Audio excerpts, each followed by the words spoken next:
On today's episode of Locked On Wild, we preview the 2024-2025 season for Matt Zuccarello, and it's going to be interesting to see which version of Zucky we get this season.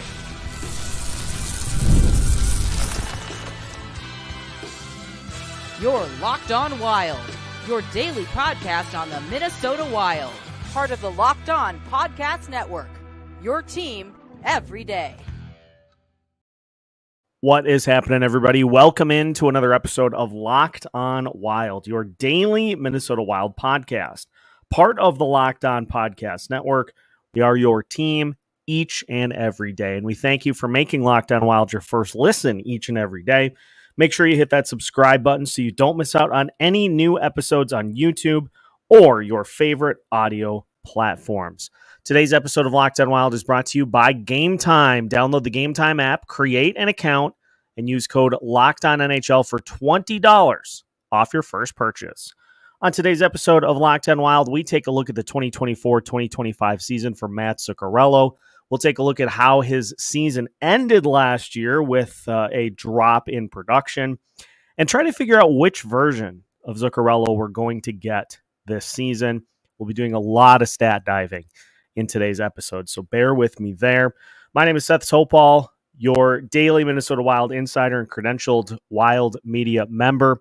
And as we continue our player previews, I do want to just give you a little bit of a look as to what to expect in terms of postseason coverage this year for Locked On Wild, because it is going to be a little different than what we've done in the past, but there's a reason for it. This year, and it'll start tonight after the game against the Chicago Blackhawks, our postcasts are going to start immediately after the game is done. Now, in the past, we have waited until after getting a chance to hear some of the things that John Hynes has said, as well as the players in particular. We're going to be incorporating that audio into our postcasts. And so we're going to use the time between when the game is done and between when Hynes typically speaks. We're going to use that for me to kind of share my thoughts on the game, some things that I noticed, what looked good, what didn't, hear from Hynes, and then we'll, of course, include your reactions as well. But then we're also going to have a complimentary episode that will be airing the morning after every game this season. And we're calling that Three Things. And so what we're going to do is we're going to take John Hynes' post-game presser, and we're going to take, the three most important points from the presser, and we're going to expand on those. If it's talking about a particular player having played really well over the last stretch of games, we're going to look into that. If it's about a particular call or a particular series of events that maybe led to the goal for the other team that leads them to a win, we're going to look into that. So we're going to have a nice little 1-2 punch for you this year, immediately after games, but then also the morning after. And so there will be a little bit of overlap, sure. But I think what this is going to allow is for us to really nicely sandwich the immediate reaction and some of the reaction after the ripples have settled this year. And we're bringing you a new pregame bit as well this season, so it's going to be a fun year, at least from a coverage standpoint. So we hope to see you each and every step of the way. As mentioned, that'll start tonight after the Wild are done taking on Chicago here this evening. Now let's get to the task at hand by taking a look at Matt Zuccarello's 2024-2025 season preview. Now, the numbers for Zuccarello this year were interesting. All told, he played in 69 games and had 63 points, 12 goals, 51 assists, was a -5 on the year. Also had 30 penalty minutes, which was the most he's had in a season since 2017-2018. The 12 goals are the fewest that Zuccarello has had since he played just 42 games in 2020-2021. But the 51 assists are the second most that he has had in a season ever. And the 63 points is the fourth time that Zuccarello has eclipsed the 60-point mark in his career. So there's some give and take to what we saw from Zuccarello this season, but there are some spots in which the numbers, frankly, are a little eye-opening. So if you take those 12 goals, 5 of them were scored on the power play. And so that leaves him with 7 even strength goals throughout the course of the entire season and 23 assists. So 30 total points in 69 games in an even strength perspective. He did have 5 power play goals and 28 power play assists. So 33 power play points is a good number, but the even strength points that's a low number for a guy who plays as high up in the lineup as he does. All told, Zuccarello had 173 shots on the season, which is 25 less than last year. The big reason for the drop in goals was the big dip in shooting percentage. Zuccarello shot 11.1% in 2022-2023 after shooting 15.1% in 2021-2022, the year in which he had 79 points and 24 goals. This past season, he shot 6.9%. So you're talking about a 4% drop in shooting from 2 years ago to last year. Time on ice dropped to 1854. A lot of that because we saw the breaking up of the Kaprizov, Hartman, and Zuccarello line. And some of the other numbers had 50 blocks, 26 hits, 38 takeaways, 38 giveaways. The interesting thing here, too, the 30 penalty minutes was the most, as mentioned, that Zuccarello has had in a season since 2017-2018. And we're going to talk about the defensive metrics for especially that Kaprizov, Hartman, Zuccarello line last year later on in the show. But I think, like many of the other players on the team, Zuccarello fell into having to try to overcompensate for players that were faster, which led to penalties, which led to opponents being able to capitalize on the power play. So looking at some of the other numbers for Zuccarello this season, Zuccarello's Corsi 4 percentage in 5-on-5 was 50.1%, which was the lowest in the last 3 seasons. And his point shares, another number that I like to take a look at, 3.6 on offense, 1.3 on defense, 4.9 total point shares for Matt Zuccarello. So he, again, for those that aren't fully aware of how point shares are tracked, basically what that means is how many points was an individual worth to their team. And Zuccarello slotted in at number 8 on the team. As far as shots go, Zuccarello was tied with Ryan Hartman for 4th most behind Matt Boldy, but there's a sizable drop from Matt Boldy to where Matt Zuccarello and Ryan Hartman both were. Boldy had 227 shots on goal. Matt Zuccarello had 173. So you're talking about almost a 50-shot drop-off from 3rd to 4th. And we'll get into that as the show goes on as well.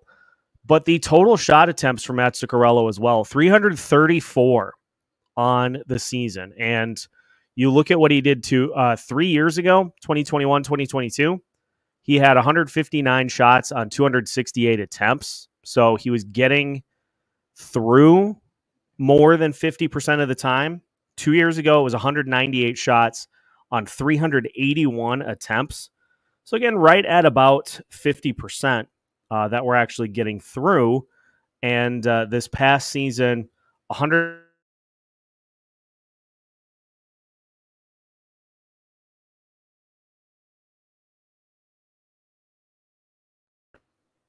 is just wanting to see more in the shots department from Zuccarello, as opposed to the amount of instances in which he seemed to pass up shot attempts. So, all told, for Zuccarello, there were some aspects of his game that were right on par with where they've been in the past, but there were definitely some areas that things started to fall off a little bit, and you wonder at the age of I believe 37. You wonder at the age of 37, at what point do you go from maybe just a blip to, okay, this is a trend. And this is the kind of stuff that happens every time a player gets up there in age, and you sign them to the type of extension that the Minnesota Wild signed Zuccarello to. The big question obviously lies in where will Zuccarello slot in the lineup. And so we're going to take a look at the combinations that Zuccarello was with last year and what we expect the combinations to be this year and what needs to happen for that to work and what happens if it doesn't. We're going to talk about all of that here on today's episode of Locked On Wild. We'll get into the lineup combinations after this. Today's episode of Locked On Wild is brought to you by FanDuel. Hey, NFL fans, you can start the season with a big return on FanDuel, America's #1 sportsbook. So when you get a hunch in the middle of the game, you can check out the latest stats, view live play-by-play, and so much more on the same page where you place your bets. No more needing to have 90 different tabs open, trying to keep track on every single game that you are watching, while also trying to keep all of your bets in order as well. FanDuel allows you to do all that in one place, and best of all, you will get started with $200 in bonus bets guaranteed when you place your first $5 bet. And best of all, it doesn't even have to be a winner. Win or lose, a $5 bet gets you $200 in bonus bets guaranteed. So head to FanDuel.com to get things going today. FanDuel, official sportsbook partner of Locked On. Welcome back to today's episode of Locked On Wild. Once again, we thank you for making Locked On Wild your first listen each and every day. A reminder, as mentioned, we will be live after the game tonight with our first Locked On Wild postcast of the season. We got to get some reps in, too, here in the preseason. So we'll talk to you after tonight's game, getting a look at what the Minnesota Wild have on the ice, which seems like it's going to be mostly a full lineup tonight. Which will be good to get a look at what that's going to look like heading into the season. So we'll talk about all things Minnesota Wild on tonight's Locked On Wild postcast. So make sure to tune in for that. And make sure, if you have not already, that you get your submissions in for the Locked On Wild sweepstakes. We're down to the last few days of taking submissions. And if you would like to have the chance to win 2 tickets to see the Minnesota Wild take on the Columbus Blue Jackets on October 10th. Make sure to get your name in, and we'll be drawing our winner at the end of the week. So you have a few more days, but just send us a proof that you are subscribed on Locked On Wild with your name to lockedonwild@gmail.com, and you're entered in. We've got over 50 submissions already, and we'll be drawing the names quickly. So make sure to get your name in so you don't miss out on a chance to watch the Wild on opening night. All right, let's talk a little bit about what we saw from Matt Zuccarello last season. Now, if you look at what happened in 2021, 2022, we saw the combination of Kirill Kaprizov, Matt Zuccarello, and Ryan Hartman just take the league by storm.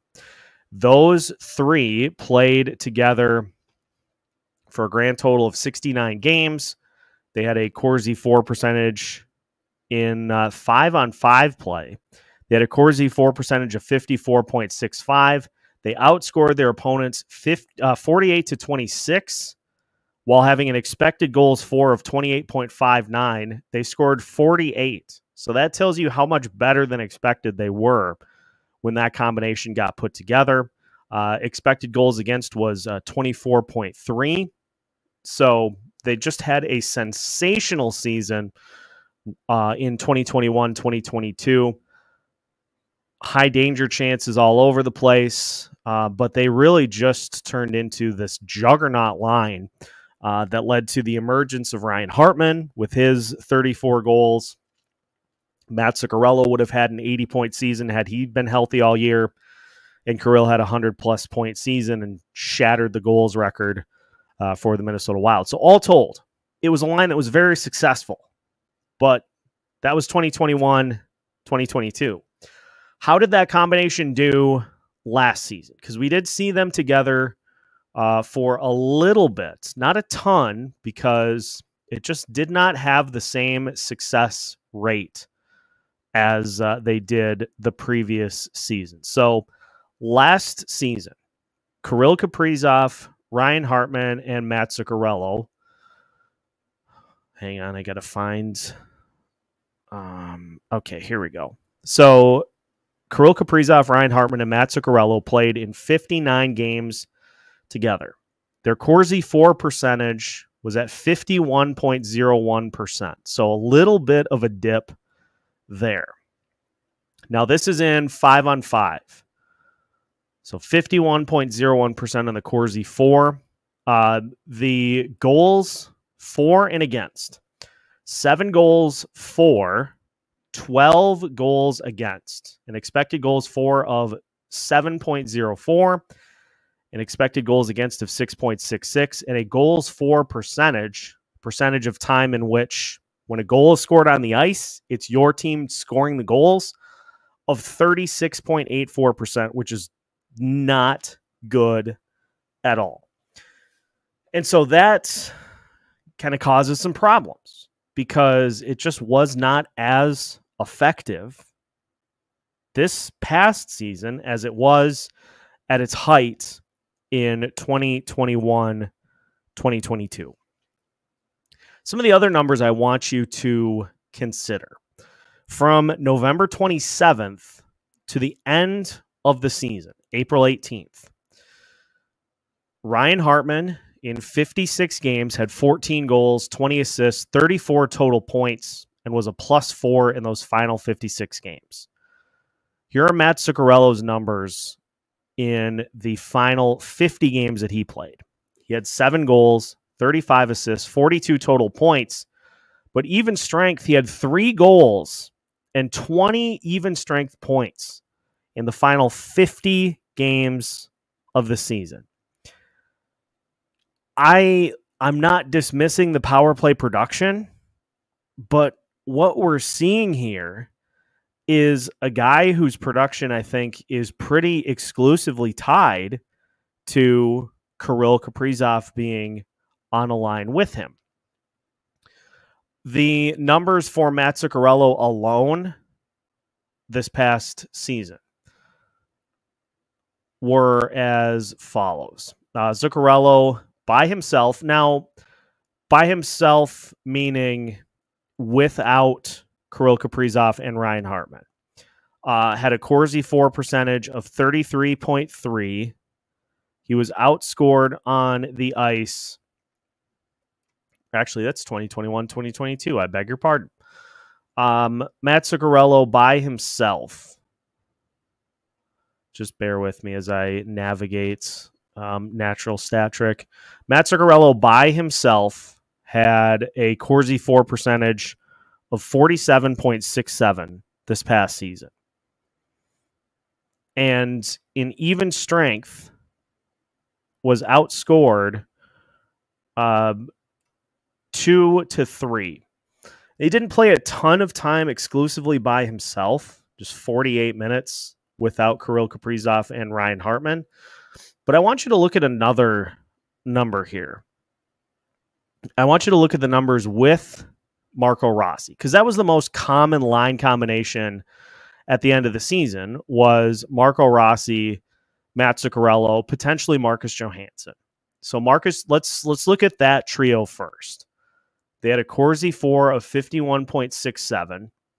They were outscored 7-2 as a combination. They had an expected goals 4 of 5.49. They scored 2. They had an expected goals against of 4.07. They gave up 7. And they had an expected goals for percentage of 22.2, which is, again, very bad. Marco Rossi and Matt Zuccarello themselves, it's even worse. A Corsi 4 percentage of 43.8. Goals even, but opponents with a higher expected goals against than Rossi and Zuccarello. Now, this is all in 5-on-5. So that combination just didn't really do it last season. And so what John Hynes is banking on is that having Kirill Kaprizov will get Matt Zuccarello going again because of the logistics as to how that line works. You've got Kirill Kaprizov, who can be the floor general. He can take all of the attention.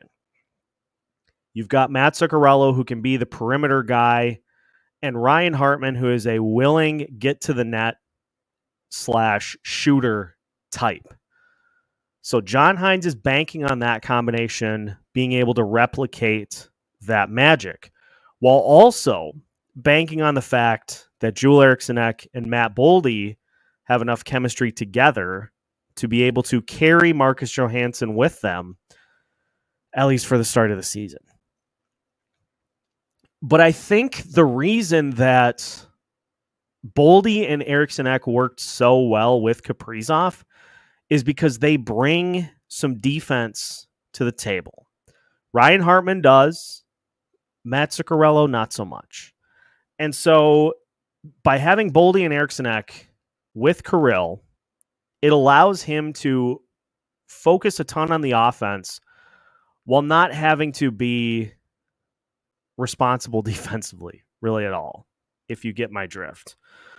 And so the expectation is that Zuccarello is going to be a top-line guy with Kirill, and that you're just going to be able to pick up the pieces. Like you're picking up a conversation of two close friends that haven't been in contact for a while. Sometimes it's not as easy as that. You've got players that are a couple of years older. Kirill is a couple of years older, but Kirill is very clearly in his prime. Matt Zuccarello is a couple years older, and he is not. And so is that line combination going to be able to recreate the magic they had a couple of seasons ago? Time will tell. But my belief, my thoughts have always been that you could put together a very successful second line while also keeping a very successful top line intact to start the season. Now, what will likely happen, so let's say you start with Kaprizov, Hartman, and Zuccarello, and it doesn't work. Just not clicking at the same level. Well, then the hope would be that you go back to what clearly worked at the end of last season, and you try to just piece together the second line. But as with all of these, time will tell. But it very clearly is a hope that Matt Zuccarello can get back to where he was at a couple of seasons ago, which isn't always as easy as simply saying, hey, go do that again. Now, what should we expect from Zuccarello this season? We'll take a look at the fantasy projections for Zucky for the year, as well as what we need to see from Zuccarello this season for it to be considered a get back on track type of year. All that is coming up as we continue today's episode of Locked on Wild after this. Today's episode of Locked on Wild is brought to you by Game Time, folks. The NHL season is right around the corner. And if you want to see your favorite team take on their hated rivals in person, Game Time is the best spot for you to buy tickets for any live event, whether it be in sports or in the comedy realm as well. Plus, Game Time is a new feature called Game Time Picks that makes getting tickets for your favorite live events even easier. Game Time Picks filters out the fluff to show you only incredible deals on great seats, so you don't have to waste time searching through thousands of tickets. Plus, other features include their all-in pricing. When you toggle all-in pricing on, it'll show you the total up front with no surprise fees at checkout. And we can't forget Game Time's lowest price guarantee. If you find tickets that are cheaper, Game Time will credit you 110% of the difference. So take the guesswork out of buying tickets with Game Time. Download the Game Time app, create an account, and use code LOCKEDONNHL for $20 off your first purchase. Terms apply. Again, create an account and redeem code LOCKEDONNHL for $20 off. Download Game Time today. What time is it? It's game time. Welcome back to today's episode of Locked On Wild. Once again, we thank you for making Locked On Wild your first listen each and every day. If you were hoping to tune in for our live show on Sunday or Monday, don't worry. We will be getting back to the live shows here soon. Was doing a lot of traveling this weekend up north and then back, and we'll be hoping to get those back on track here this weekend. But Denny a little under the weather, and so we're just going to wait and see if we are good to go for the this weekend. If not, we'll be back and up and running before you know it. All right, what can we expect from Matt Zuccarello this season? Well, it depends entirely on if you think he is capable of hitting particular projections that ESPN Fantasy has put in place for Zucky for this season. ESPN Fantasy has the following. Here's what they say about Zuccarello. Injuries and a personal matter limited Zuccarello to just 69 games a season ago, but he was his usual productive self when in the lineup, posting 12 goals and 63 points. His 33 power play points were a new career best mark. It's not very often you see a player post those types of offensive numbers in their 14th NHL season. Betting on a guy that will play the entirety of his upcoming year at age 37 is risky business, but Zuccarello has shown no real signs of slowing down. Fantasy managers should be able to squeeze mid-round fantasy value out of the Norwegian for at least one more season. Projections for 2025 include 72 games played, 18 goals, 53 assists, 71 total points, 31 power play points, 19 minutes, 18 seconds of time on ice, and 183 shots on goal. For Zuccarello this year, he talked about it at the end of the season. He said point blank, he needs to shoot the puck more, and I could not agree enough. I could not agree more with that sentiment, because I think the thing that becomes problematic with him and Kirill oftentimes is that they just start to play catch. They just start to pass the puck back and forth, trying for that 1 in a million opening for a shot and potential chance at a goal. Oftentimes that chance doesn't materialize. And so then you just hold on to the puck. There's nothing there, and you pass it to somebody else to try to have them shoot it. So if Zuccarello does get more shots on net, then that's a pretty safe assumption that his production will increase.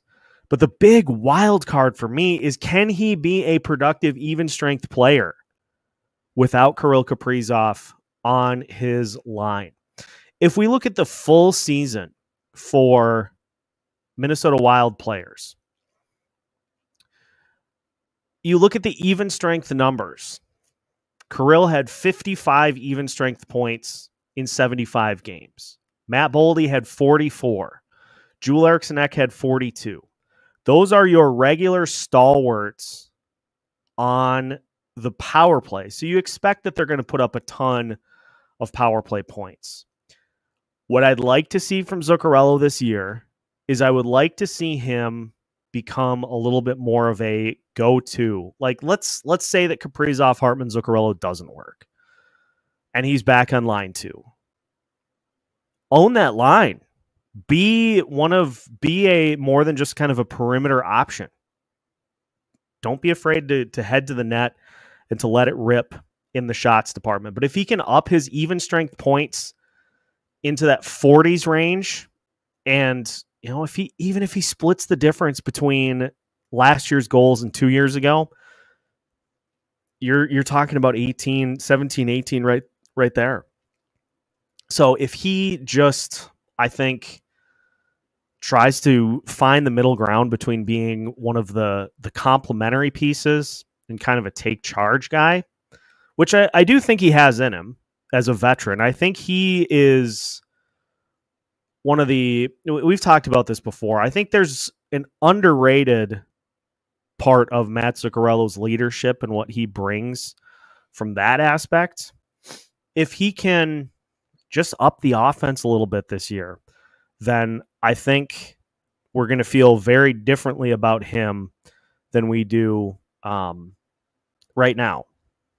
But if you see another dip, if all of a sudden he goes from 60 points to like a 40-point type season, well, then that's a problem, and that is where we point to the age factor and say, yeah, it's probably getting to be time. But as long as he can be productive at minimum with Kirill, then we're going to see him on that top line with Kaprizov pretty much all season. If the production stops, well, then it's going to be on him to try to help it out lower in the lineup. But for the over-under for Matt Zuccarello, we're going to go with goals this season because I think we all agree, like to see more in the way of shots on goal and more scoring than passing. A lot of shot opportunities that were passed up last season. Over-under for goals for Matt Zuccarello for me is 13, which is one more than he scored this past season. Do you think Zuccarello can go over 13, or will he be under again? It all depends entirely on where he's going to be in the lineup. If him and Kirill can rekindle that magic a little bit on the top line, there are going to be no shortage of opportunities for Zucky to add to the goals department. But if not, that second line had a very hard time scoring at the end of the season last year. And so Zuccarello, along with many of the other players on the team, in which Bill Guerin says needs to be better. But it's weird, like you look at the numbers, and from a points perspective, it's not bad. But it's a very different kind of tale of two different players. The power play ace and a guy who kind of got lost in the shuffle at even strength. So we'll see what we get with Zuccarello here this season. Drop your answer in the comments. Over under on 13 goals for Matt Zuccarello. That'll do it for today's episode. Again, make sure to join us tonight after the Chicago Blackhawks and the Minnesota Wild go toe-to-toe for a live Locked On Wild postcast. We'll break down all the action, and we'll get ourselves in the swing of things here with the season starting next week. Make sure to hit that like button before you head out for the day, and subscribe if you have not already so you don't miss out on any new episodes throughout the week, because whether it be pregame, during, or post, or just regular episodes throughout the week, Locked On Wild has you covered with new episodes every Monday through Friday as part of the Locked On Podcast Network.